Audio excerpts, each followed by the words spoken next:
Good day, televiewers. You are welcome to another shift of broadcasts, The Lamb over WAKA TV Africa. It's beauty having you on set this day. And of course, The Lamb is that program that brings to you current issues. We talk about facts, views, and different voices, all that which gives a society which we look forward to having. Nice having you. I am Staffman Ambe, Macmillian Hour, and this day we will be talking on the topic, is petitioning of elections in Cameroon worth the stress? I will be very happy to introduce to you my guest for this edition of the program. Permit me to start on my right.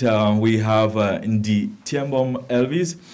He is a media content provider, and he is the editor of the blog The Observer. Happy having you here, sir.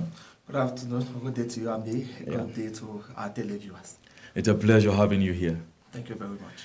And on my left, we are talking about no other person than Francis Nfor. Francis Nfor is a communication expert, head of communication unit, Northwest Development Authority, MIDENO, Bamenda. It's a pleasure having you on set, sir. Thank you, Ambe. It's equally a pleasure to be in Africa. WAKA Africa TV. A baby television station, baby in terms of longevity. Perfect. It's a pleasure to be here. In the Northwest region and Cameroon.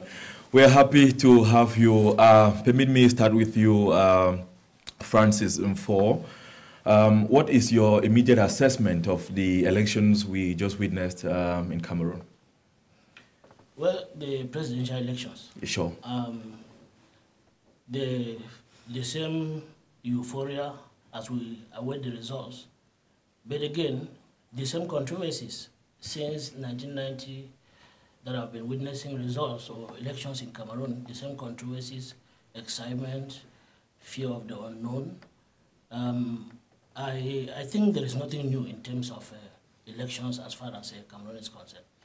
Thank you. Nothing new. I turn to you, Elvis Ndi Tiembom. What do you make of the elections we had in Cameroon? Well, I think that it was a unique opportunity for Anglophones to get their voices heard. But unfortunately for them, they failed woefully to be the change that they have been advocating for. I think this was a time that the whole or all Anglophones could come together and go to the polls and give the sanctioned vote that they don't want. Probably would have changed the result. Because as it stands, though we're still waiting for the official results to be declared, as it stands now, mostly administrators, those of the governing CPD and party, were the ones who could brave the odds to vote yeah. So to me, it's just the fact that the voices of those who want change has not been heard. Going by statistics and trends, the Anglophones, like you put it, they certainly did not take part that much in elections. Was that not also a sanction? It wasn't a sanction because those other people will take the decision for you. And at the long run, you will be the one to suffer. When it comes to elections, it's for you to exercise your civil right and choose who you think has the best policies to govern you. When you don't do that, will you come now to blame the person who went and did it? No, because others in the other 8 regions of the country, their voices have been heard. They have brought people who meet the aspirations. Do those same people meet our aspirations back here in the North? Now, still talking about elections, when you look at the number of citizens we have in the Anglophone regions, would their vote have made any difference? It would. We have approximately 662,000 registered voters in the Northwest, approximately 500,000 voters in the Southwest. Any presidential candidate that can score, say, 100% in these 2 regions has at least 1 million votes.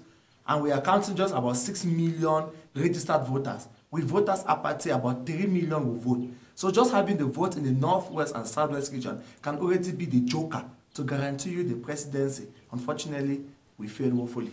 Now, Francis Nfor, looking at what obtained during the elections and campaigns, presidential candidates and their managers did not bother to campaign in the Anglophone regions.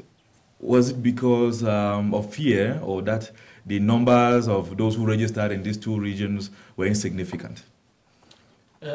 Both. First, the fear, the insecurity was there, and it was going to be a big risk for any candidate coming to campaign in the two regions where elections was completely outlawed.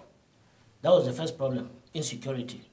The second thing, as you've already said... Elections outlawed? Yes, elections by the separatists. Okay. Yes.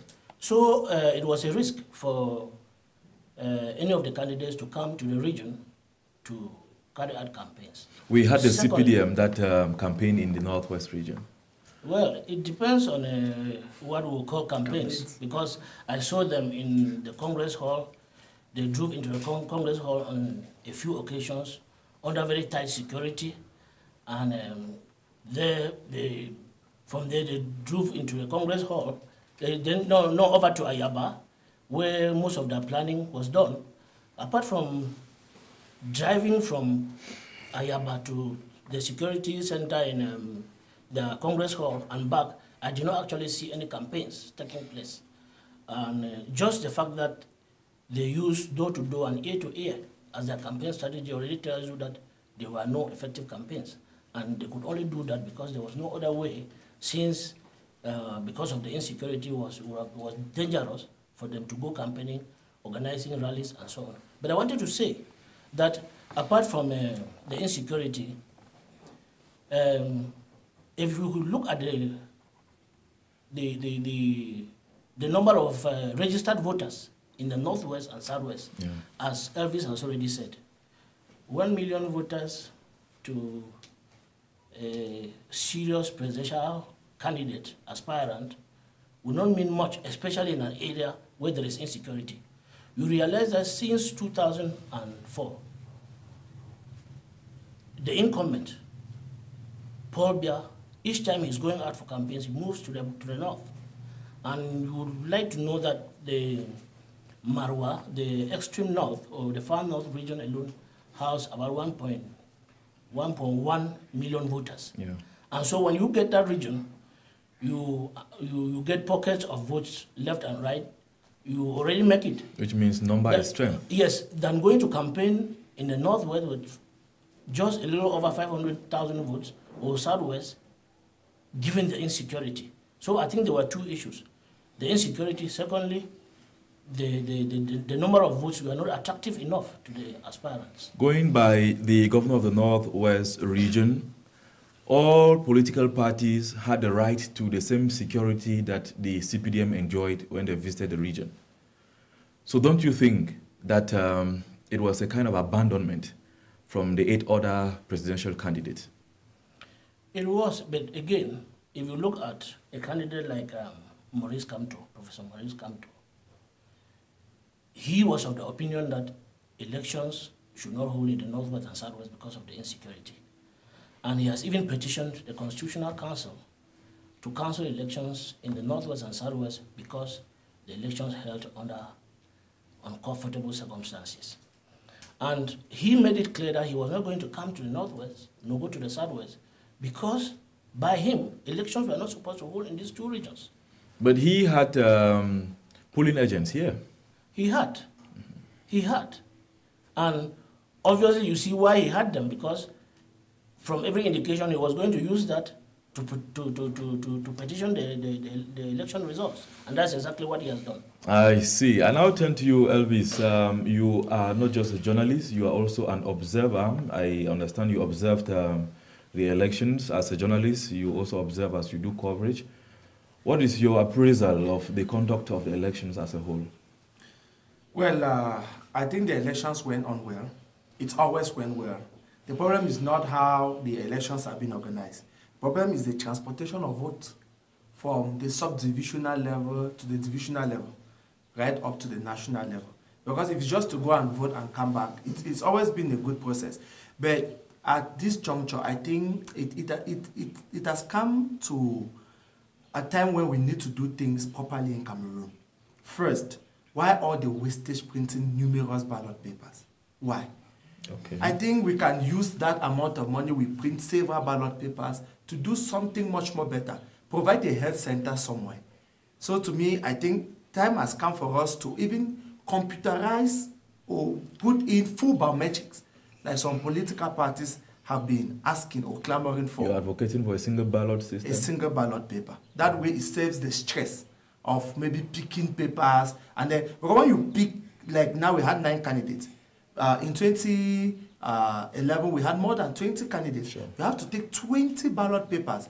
I have to fold 19 and put into the trash, and just 1 is left. So to me, all of that is just wastage that is uncalled for. We can print this on 1 single paper, and then we go on with the votes. But just to a quick reaction to what Francis said.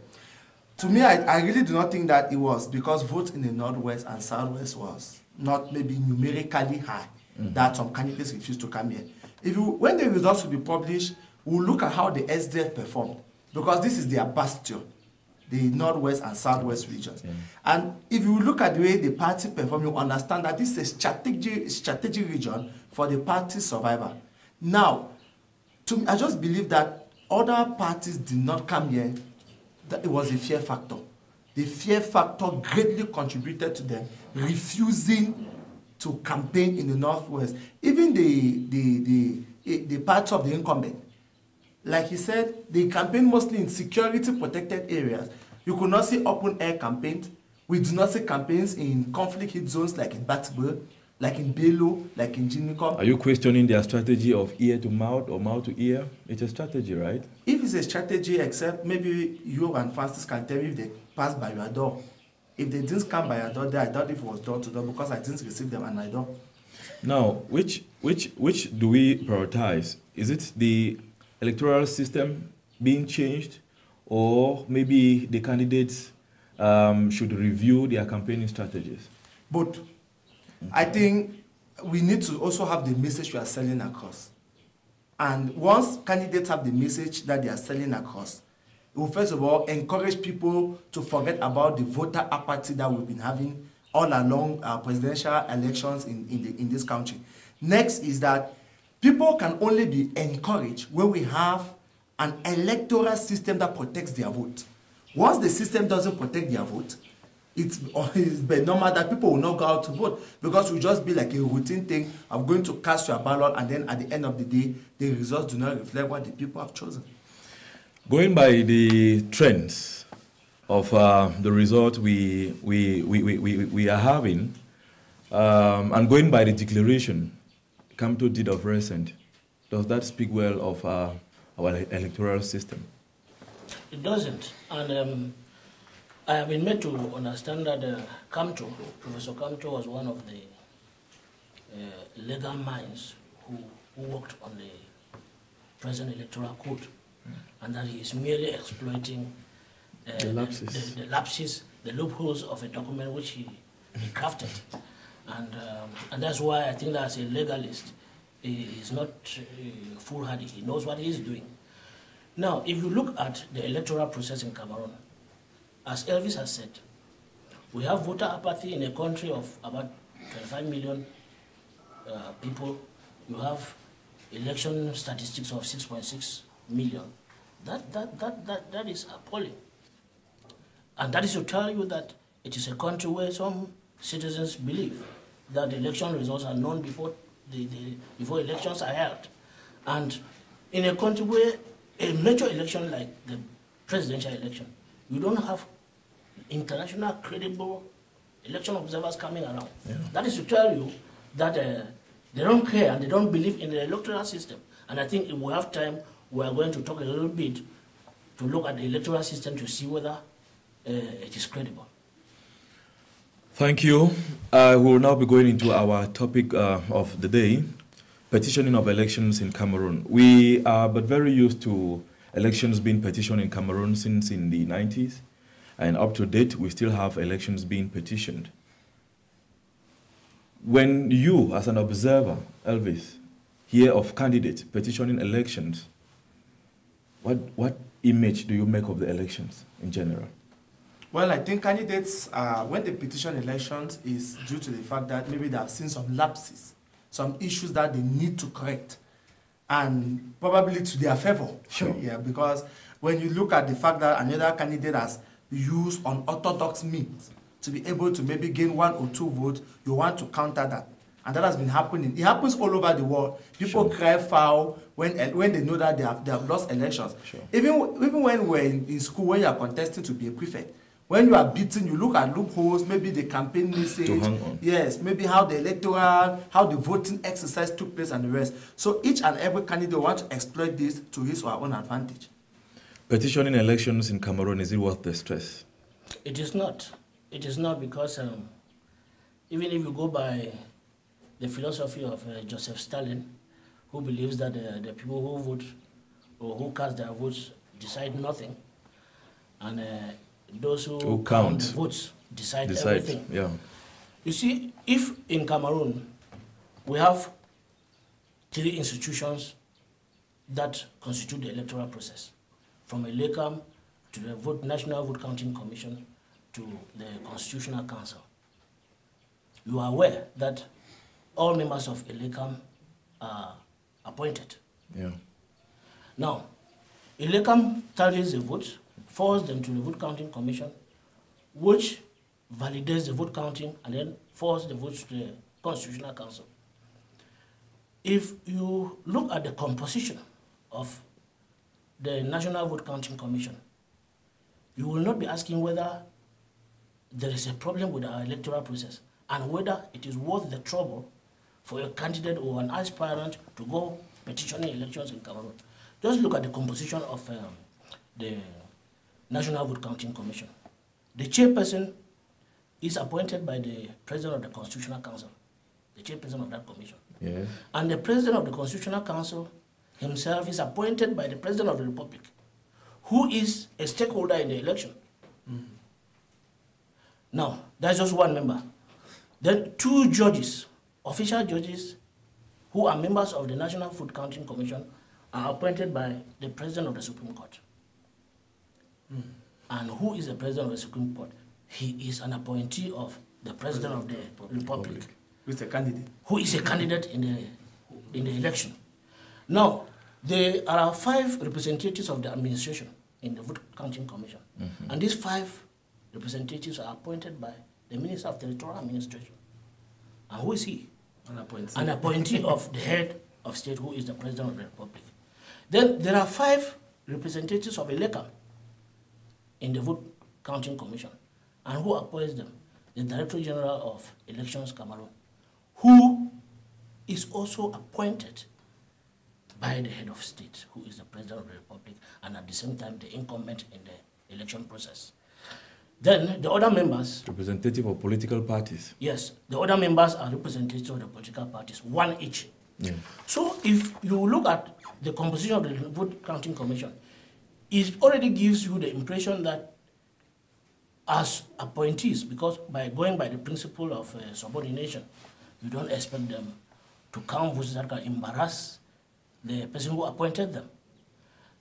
And the worst thing about the Vote Counting Commission is that the Constitution does not even give them powers to proclaim results. They simply count and then pass on the votes to the Constitutional Council. Now let's look at the Constitutional Council itself. It has 11 members. And I want to tell you that there are 5 of those 11 members are directly appointed by the head of state, while 3 are indirectly appointed by him, making a total of 8 out of a committee or a council of 11 members. Yeah. Now, if you will not mind, these 11 members, 3 members are appointed by the Speaker of the National Assembly, who comes from a National Assembly dominated by the ruling party, which is the CPDM, and will obviously appoint, you know, what is the regional chair of the CPDM look like. The final. So you have 3 members of the Constitutional Council appointed by the Speaker of the National Assembly. You have 3 appointed by the President of the Senate. And who is the President of the Senate? The President of the Senate is one of the 30 appointed senators by the head of state. Then you have 3 other members appointed by the President of the Supreme Court.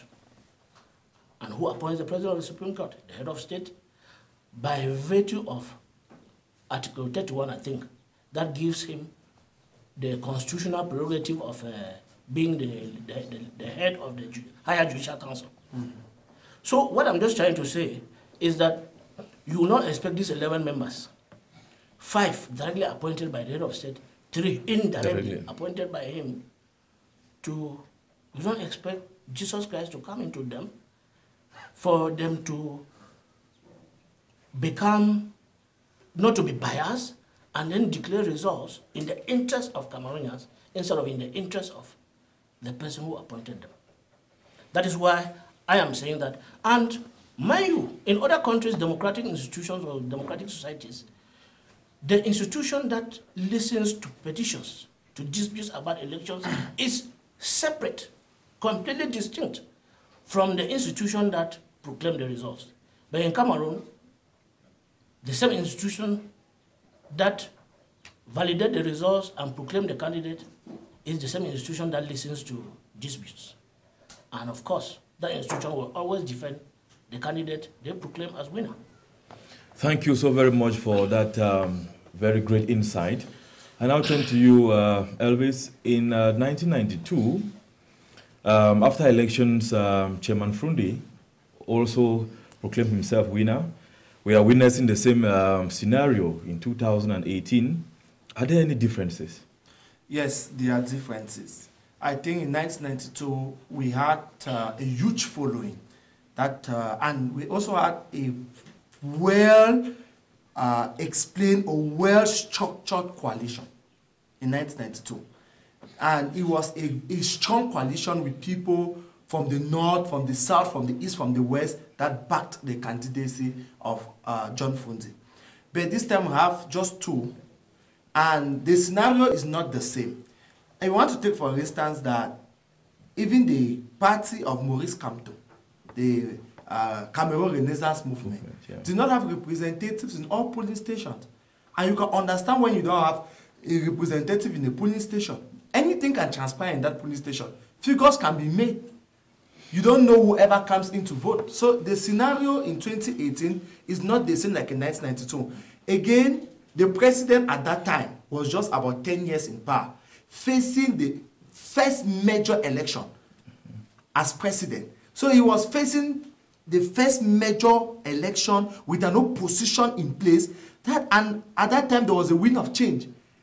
About close to 20 years after, it can never be the same. He has stayed in power, there's experience, there is a lot of people who now have to protect their interests to become future ministers, to stay on as directors. In other words, the corruption racketeering. If it did not happen, then he cannot succeed today. That's what you mean.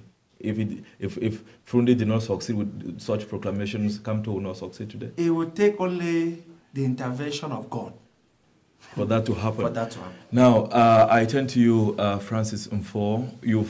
You've legally, come out with what it takes and how the structure really looks like. We've seen the skeletons of the structure. Which should have been first? Were these candidates supposed to have talked about a constitutional amendment, a good law system, a level playground before they go into elections, or cry foul after elections? I have the impression that majority of these candidates, if not all of them, went into the elections for other reasons. Winning the presidency? Not winning the presidency. Because, as I have said, the present electoral code that was validated in 2012 does not permit any candidate to replace the incumbent. Now, some of them went in for elections to maybe enrich their CV, that they once been presidential candidates in Cameroon. Some simply wanted to gain additional campaign money. Remember, those who will score above 2% will have their 30 million reimbursed, plus the campaign allowance. Okay. So some of them are going in perhaps just for the campaign allowance. But just to go back to the question you asked, Elvis, in 1992, when Frundi proclaimed himself or arrogated to himself the victory, he was put under house arrest and a state of emergency declared in the Northwest.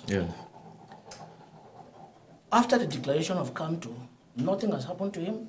He's moving freely, and he's instead threatening the state. We understand that he is taking CRTV to court for broadcasting a report about fake international observers. He's taking CRTV to court, and he's taking Minat to court for validating fake international observers. So you see, this is somebody who is supposed to have been put under house arrest or arrested. He's moving freely. He's instead threatening the state. So that's the difference. In 1992, Fundi was put under house arrest, and Bamenda inhabitants suffer because of his proclamation. Even after he made his proclamation, remember, a few days to the proclamation of results, remember the Constitutional Council has 2 days, not more to proclaim results. Fully made his pronouncement a few days to when the Supreme Court as of then, because there was no Constitutional Council, had to proclaim the results.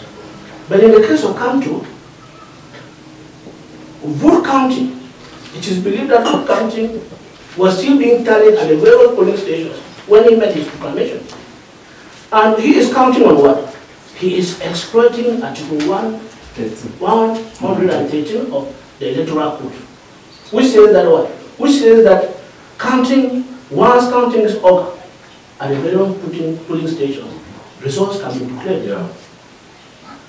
The problem with this law, Article 113, is it is at variance with Article 137, which gives the responsibility, the sole responsibility of proclaiming results to the Constitutional Council. But there is again in the same code, Article 113, saying that once voting is over, once counting is over, elections will be proclaimed. That particular article of the law does not say by who proclaims, and when does he do the proclamation, and within what within what time frame? Within what time frame? Because some are saying no, countries were waited for the elections to be ready before you make proclamation. Article 113 does not state the time frame when the voting, the counting at the polling station should be proclaimed. No, by who should do the proclamation. He proclaimed the result in his favor, and a day or two after, he is petitioning for partial cancellation in about in some areas in 7 regions. Does that make sense to you? So many people have seen it as a contradiction, declaring himself winner and at the same time calling for cancellation of election results in several regions, including the Northwest and Southwest. So people have seen, some people have seen it as a contradiction, and I think that I have read several documents giving the impression that Kamto had prepared for this election and to take over as President of the Republic since 3 years ago. And knowing that this is an international legal consultant, I think he knows what he's doing. I don't want to take Kamto for granted. I don't want to take him for granted. Before coming to the studio, I saw his campaign manager online on social media condemning, there are some purported results on the social media, giving victory to the incumbent. Even BBC Africa, yesterday morning, already gave the impression that the incumbent, President Paul Biya, had won by 71%. So these trends, I have seen Kamto's people reacting to it and still insisting that Cameroonians should defend their votes come the day of proclamation. So it is really a very disturbing situation. Well, Mr. Coordinator, probably achieving something with your last question. How he could say he has won elections and then he's petitioning the Constitutional Council. When we spoke to the communication officer of the MRC, he made mention of the fact that they have won the elections, but they want to make sure that other political parties that try to steal votes or who went on corrupting people, that aspect should be wiped out, and that will greatly increase their winning margin. So that is what they want. So that they can take their tally, maybe if they have just 20% say, since we don't have a second round, they can be moving to about 40 or 8 or 60%. So not that they have not won, but that other people have come out with irregularities that can help them, you know, to increase their winning. Thank you, Elvis. Before we say bye-bye for this edition, petitions, from all indications and from your presentations, cannot bail us out. What then should political parties and political figures be thinking about? First of all, please, let me come to the first part. Can these petitions, is it worth the salt? Should we or political parties continue to do this? In some rare cases, we've seen partial cancellation of results in some places. For instance, in 2007, the SDF petitioned the Supreme Court at the time, and elections in Douala too were cancelled. And the SDF, there was a rerun, and the SDF won that particular council. So it's happened in rare cases. But coming to the presidential elections, first of all, like Francis has been able to expatiate on, the composition of these structures already make it very difficult for them to listen to whoever is coming to proclaim or to even treat this petition. You will see a lot of them will be thrown out. I cannot imagine that a lawyer of international repute would draft a petition like Professor Kofele Kale. And at the level of the Supreme Court, they say he has not followed procedure. I'm asking myself, he has been a legal luminary for more than 30 years and will not know how to draft a mere petition. Mistakes are abound. It becomes difficult for me to even comprehend that. Now, what should political parties do? Yeah. If they cannot unseat the current regime through this particular method, which has proven very, very difficult, I think it is time for them to go back to the grassroots. The major problem of elections in Cameroon is the electoral code. I am one person who believes that it is not even necessary in this modern era to start counting votes here and then sending up from one hand to another. If, it becomes difficult when we have technology that we can finish maybe for 4 hours and the results are immediately declared. So first, we need to make sure that we limit the time frame from voting to declaration of the result. The National Vote Counting Commission is not necessary. I don't know, what are they counting again? What was counted at GPS at Tuaco? Do they want to say all the eyes that saw that counting, they are not intelligent enough that they will need special people to come and do another recount? Thank you, Elvis. So I think the electoral code will need to have some amendments. And with our current dispensation, it is difficult. Next year, we'll be having the municipal and parliamentary elections. If these candidates cannot have it their way now, they should go back to the grassroots and from parliament, from the National Assembly. So they should accept that Mr. Biya takes another 7 years and then they go back to the grassroots. If they don't accept, we'll only move into violence. Thank you, which we cannot withstand. Which we certainly we are not clamoring for. Now, going by Chapter 4 of Section 132 of the that's Section 135 of the Electoral Code, it says that if these petitions should be granted, we have 20 days and not more than 40 days for rerun in these areas. Do you think if the 7 divisions as petitioned by some parties should be accepted by the Constitutional Council, they can do elections between 20 and 40 days? I don't want to stretch my imagination to think about that because they are not going to accept. And it is because the council is helpless, as I've already said. If you imagine within the 5 years that Goodluck Jonathan was the president of Nigeria, he organized 5 elections within his mandate and won only 1. Imagine the incumbent losing 4 elections in 5 years. Why? Because the election commission members are elected. Each political party elects a member and sends to the commission. And then the ruling party has just a member in the commission. And the commission elects its chairman and its secretary. But when you have a situation, a country where from a LECAM to the National Vote Counting Commission to the Constitutional Council, all appointed, I don't see how they can turn around to embarrass the person who appointed them by asking for a rerun in some areas. Because like the Chinese proverb goes, the person whose bread I eat is his song I'm going to sing. Now, just a quick comment on the 20 to 40 days. If the Constitutional Council can do that, to say that they are cancelling the elections, I will have a rerun. I can authoritatively say without fear of contradiction that the opposition coalition that was being clamored for before we went to the October 7 elections will now be formed.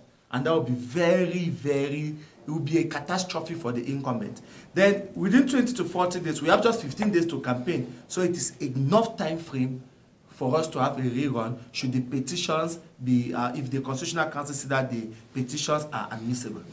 Thank you so very much, televiewers, to have accepted to be a guest, certainly, on this edition of the program. The Lamb brightens our minds, ideas, and redirect our personal ideologies to global thought. It was a very beautiful and a wonderful time having you on set, Elvis. Thank you very much, Ambe, and I hope to be back again some other time. It was a pleasure having you on board, sir. Really a pleasure. It's a very cozy environment with very receptive staff. I think I would like to come back.